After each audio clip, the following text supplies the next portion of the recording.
नमस्कार मित्रों, वृत्त भारती में आपका स्वागत है।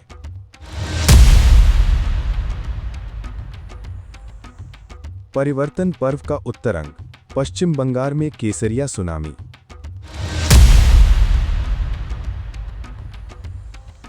चार मई 2026 में संपन्न हुए पश्चिम बंगाल, असम, केरल, तमिलनाडु और पुडुचेरी के विधानसभा चुनावों के परिणाम भारतीय लोकतांत्रिक इतिहास में एक अभूतपूर्व परिवर्तन पर्व का संकेत देते हैं। आज के इस वीडियो में हम चुनावी परिणामों का गहराई से विश्लेषण करेंगे, जो क्षेत्रीय एकाधिकार और परिवारवादी राजनीति के पतन तथा विकासोन्मुखी नीतियों के प्रति मतदाता के बढ़ते झुकाव को रेखांकित करते हैं। विशेष रूप से पश्चिम बंगाल में 15 वर्षों के स्थापित शासन को उखाड़ फेंकने और असम में निरंतरता को चुनने जैसे राजनैतिक व्यवहारों को समझने के लिए स्वस्थ लोकतांत्रिक विमर्श को संरक्षित किया जा सके।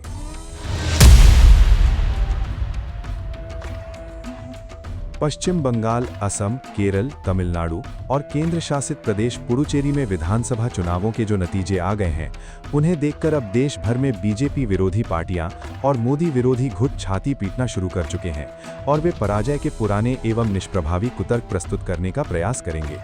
लेकिन अब जिन राज्यों में चुनाव हो चुके हैं या देश के किसी भी कोने में कोई इस पर यकीन नहीं करेगा, क्योंकि बीजेपी की सफलता का सारा क्रेडिट उन्हीं वोटरों को जाएगा और विपक्ष का सीधा विश्लेषण उन वोटरों पर सीधा अविश्वास होगा। इसलिए बीजेपी की नई जीत को केवल 2 एडजेक्टिव के साथ दर्ज किया जा सकता है: ऐतिहासिक और अभूतपूर्व। पश्चिम बंगाल जैसे राज्य में जहां बीजेपी को सेंध लगाने के लिए भी कड़ी मेहनत करनी पड़ी थी, वहां बीजेपी ने कांग्रेस, मार्क्सवादी कम्युनिस्ट पार्टी और ममता बनर्जी की तृणमूल कांग्रेस को बड़ा झटका देते हुए शानदार जीत हासिल की है। युद्ध और राजनीति में एक ही बात सच है, जो जीता वही राजा।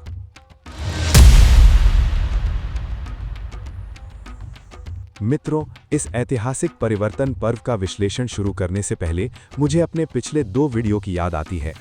उन वीडियो में हमने विस्तार से चर्चा की थी कि कैसे बंगाल की पवित्र मिट्टी 1757 के प्लासी युद्ध के 268 साल पुराने घावों को भरने के लिए तैयार हो रही है।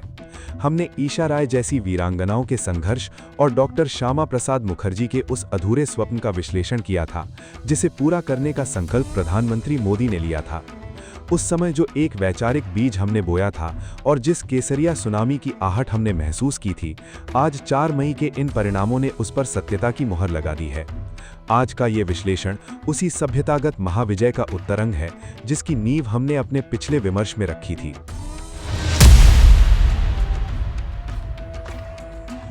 केवल इसी कारण से इन चुनावों में बीजेपी की जीत पहले कभी नहीं हुई और ऐतिहासिक है।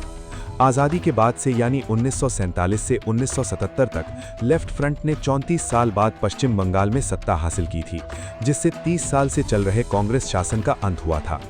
अपने करीब 15 साल के शासन में ममता बनर्जी ने सचमुच राज्य पर प्रभुत्व स्थापित कर लिया था।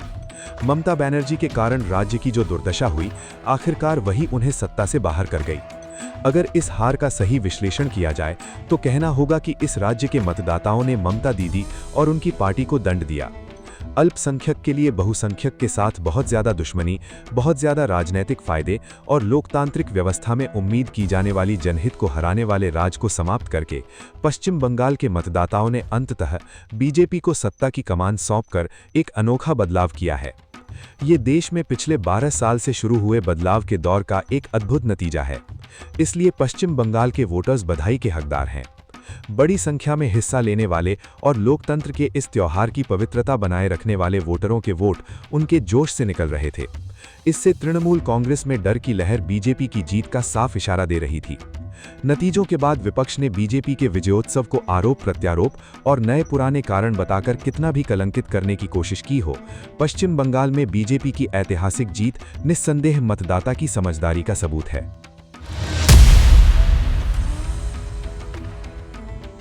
चार राज्यों पश्चिम बंगाल, असम, केरल और तमिलनाडु की विधानसभा चुनाव की मतगणना का वर्तमान समय का ट्रेंड भारतीय राजनीति में बदलती धाराओं का आईना है। इन नतीजों को अलग अलग राज्यों के संदर्भ में देखना जितना जरूरी है, उतना ही जरूरी इन्हें एक साथ समझना है। इन 4 राज्यों से जो संदेश मिला है वो कई परतों वाला और जटिल है, इसीलिए ये ज्यादा असरदार है। हालांकि पश्चिम बंगाल, केरल और तमिलनाडु में बदलाव की लहर थी, लेकिन असम के लोगों ने निरंतरता के लिए वोट किया है और विकास को प्राथमिकता दी है। अगर हम इन चारों राज्यों की मिलीजुली तस्वीर देखें तो ये साफ है कि मोदी सरकार की क्षेत्रीय एकाधिकार खत्म करने और राज्यों को केंद्र सरकार से जोड़ने और उन्हें विकास में भागीदार बनाने की रणनीति को मतदाताओं ने काफी हद तक स्वीकार किया है। इन चुनावों ने देश की सामाजिक सोच में बदलाव को साफ तौर पर दिखाया है। मतदाता ज्यादा जागरूक, ज्यादा प्रयोगात्मक और विकास, नेतृत्व और राष्ट्रीय पहचान तीनों फैक्टर्स को संतुलित ढंग से सोचकर अपना मत दे रहा है। लेकिन असम में स्थिरता का एक अलग सुर सुनाई दे रहा है। यहाँ भारतीय जनता पार्टी की ताकत बेशक बढ़ रही है और ये पार्टी तीसरी बार सरकार बनाने जा रही है। ये तीनों फैक्टर्स विकास, इंफ्रास्ट्रक्चर बनाना और लोगों से जुड़ना का असर है। केरल में एक बार फिर सत्ता परिवर्तन का ट्रेंड साफ महसूस हो रहा है। यूनाइटेड डेमोक्रेटिक अलायंस और लेफ्ट डेमोक्रेटिक अलायंस के बीच ये पारंपरिक लड़ाई और इससे मिले सत्ता परिवर्तन के संकेत मतदाता की सोच को दिखाते हैं। केरल के मतदाता ने इस चुनाव में भी ठीक यही किया। वे हमेशा के लिए सत्ता की बागडोर एक हाथ में नहीं रखना चाहते थे। तमिलनाडु में कई दशकों से दिख रहा द्रविड़ राजनीति का असर और उससे पनपी दो तरफा राजनीति इस बार हिल गई है।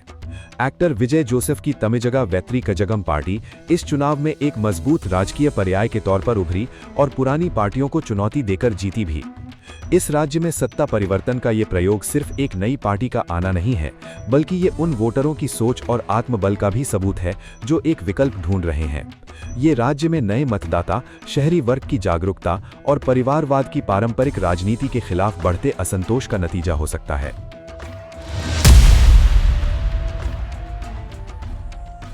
इस चुनाव में सबसे ज्यादा चर्चा और उत्साहित करने वाला मुद्दा पश्चिम बंगाल के नतीजे रहे। इस राज्य में राजनीति का सफर कांग्रेस के दबदबे से शुरू हुआ था।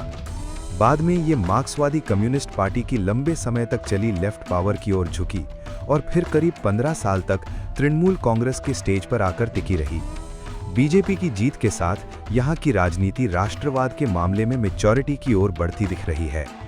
आजादी के बाद पहले 3 दशकों तक कांग्रेस ने पश्चिम बंगाल पर राज किया। 1960 के दशक के बाद राजनीतिक अस्थिरता, नक्सली आंदोलन और प्रशासन पर कमजोर पकड़ के कारण कांग्रेस का पतन हुआ। इस दौरान औद्योगिक गिरावट के बीज बोए गए और ये आने वाले कई दशकों तक राज्य के लिए एक समस्या बन गई। 1977 में सत्ता में आई लेफ्ट फ्रंट ने पश्चिम बंगाल की राजनीति को एक नया चेहरा दिया। हालांकि ग्रामीण अर्थव्यवस्था को मजबूत करने की कोशिश में कृषि क्षेत्र पर दृष्टि केंद्रित करने वाली नीतियों ने औद्योगिक विकास को नजरअंदाज कर दिया। औद्योगिक विकास रुक गया। रोजगार के मौकों की कमी से युवाओं में नाराजगी बढ़ी और लेफ्ट सरकार के खिलाफ लोगों की राय का फायदा उठाकर ममता बनर्जी की तृणमूल कांग्रेस 2011 में बदलाव का नारा देकर सत्ता बदलने में कामयाब रही। ममता बनर्जी की नीतियां बड़ी उद्योग को आकर्षित करने में नाकाम रहीं। इसके अलावा ममता सरकार का 15 वर्षों का कार्यकाल केवल भ्रष्टाचार और रक्त रंजित राजनीतिक हिंसा का पर्याय बनकर रह गया। लेकिन अभया को न्याय दिलाने की जनता की जिस छटपटाहट ने सड़कों पर हुंकार भरी, उसने ममता सरकार के तथाकथित महिला वोट बैंक के दंभ को समूल नष्ट कर दिया। आज बंगाल के जागरूक मतदाता ने कटमनी के उस भ्रष्ट तंत्र को सदैव के लिए हुगली की लहरों में विसर्जित कर दिया है।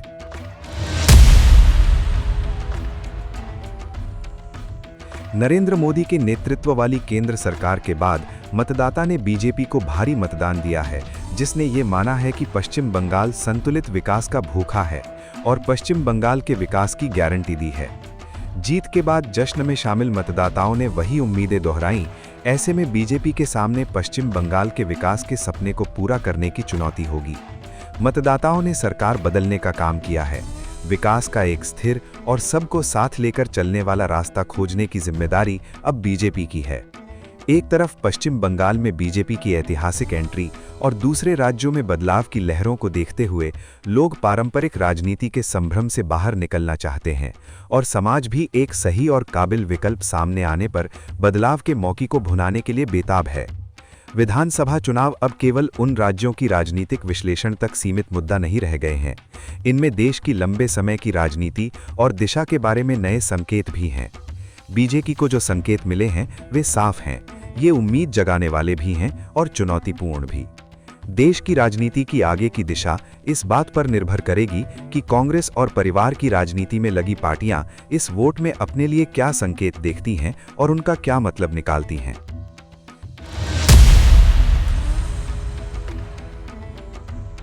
भाजपा की सैद्धांतिक शुचिता और वैचारिक विजय। ऐतिहासिक विजय के तत्काल पश्चात तृणमूल कांग्रेस के अनेक अवसरवादी कार्यकर्ताओं ने भाजपा की शरण में आने का प्रयास किया। इससे निष्ठावान मूल कार्यकर्ताओं और सामान्य जनता के मन में ये आशंका व्याप्त थी कि कहीं ये भ्रष्ट तत्व भाजपा की कार्यशैली को भी तृणमूल की भांति प्रदूषित न कर दें। किंतु अगले ही दिन पश्चिम बंगाल भाजपा अध्यक्ष समीक भट्टाचार्य ने ये घोषणा कर कि किसी भी तृणमूल कार्यकर्ता को भाजपा में प्रवेश नहीं दिया जाएगा, सारे कुतर्कों पर विराम लगा दिया। ये निर्णय न केवल भाजपा की पार्टी विद द डिफरेंस की छवि को स्वर्ण अक्षरों में अंकित करता है, बल्कि ये भाजपा की सैद्धांतिक शुचिता और उसकी वैचारिक गहराई का जीवंत प्रमाण है। इस साहसिक निर्णय ने सिद्ध कर दिया है कि भाजपा के लिए सत्ता केवल लक्ष्य नहीं, बल्कि राष्ट्र नीति और सांस्कृतिक शुचिता को अक्षुण्ण रखने का एक माध्यम है।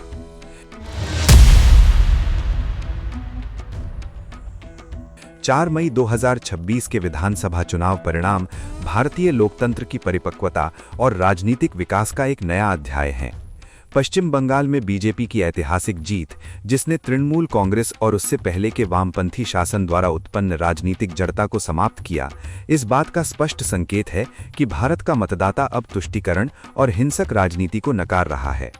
असम में सुशासन को प्राथमिकता, केरल में सत्ता के संतुलित हस्तांतरण की परंपरा और तमिलनाडु में टीवी के जैसे नए विकल्पों का उभरना ये प्रमाणित करते हैं कि क्षेत्रीय राजनीति अब राष्ट्रीय विकास की मुख्य धारा से जुड़ने को तत्पर है।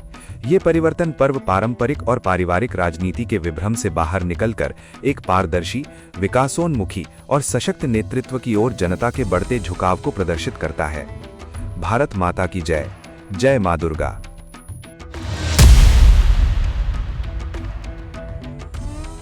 मित्रों, ये वीडियो पसंद आया हो तो लाइक करें, शेयर करें और हमारे चैनल को सब्सक्राइब करना ना भूलें।